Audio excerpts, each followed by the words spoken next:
dip kat no nga etyapi hun re ngam nut ban pun pau ngam la shu ban klet yapi man la kas nge nga kun mau man la kas nge api nga ju kun mau na jabing jo nga yapi ngam la shu ban lau bad miet bad nge api nga ju pos new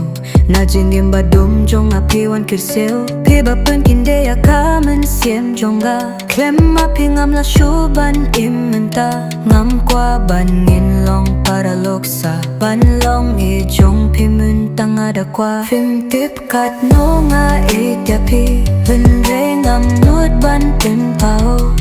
ngam la shu ban kle tia pi man la kas nge nga pin mau man kapor bangayo hi api kat no ngak men hajing im jong api ba ai jing kermen pin re kum no ngan le pan pin skol to ba ya pi da le le rumang kwa bandu ngilaya long para luk men talabun kisnem nga kwa bandu pia pia gut shadem jing ngo jong api nga kwa ban pla hun re ngam tipaling am skol nut satya phim tiếp kat no nga e tia pi hun re ngam nut ban tin pao ngam la shu ban klet yapi man la kas nge nga kin mau ngan hap shu ap la no kan poi kapor ia chinget jong aba pin shashkor kat no men siem jong nga kalinga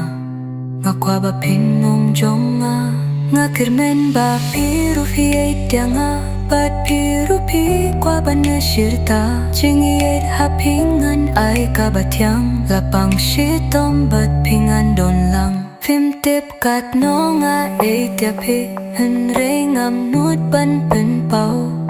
ngam la shu ban klet tia pi man la kas nge nga kun mau phim tiếp kat no nga e tia pi hun re ngam nut ban pen pau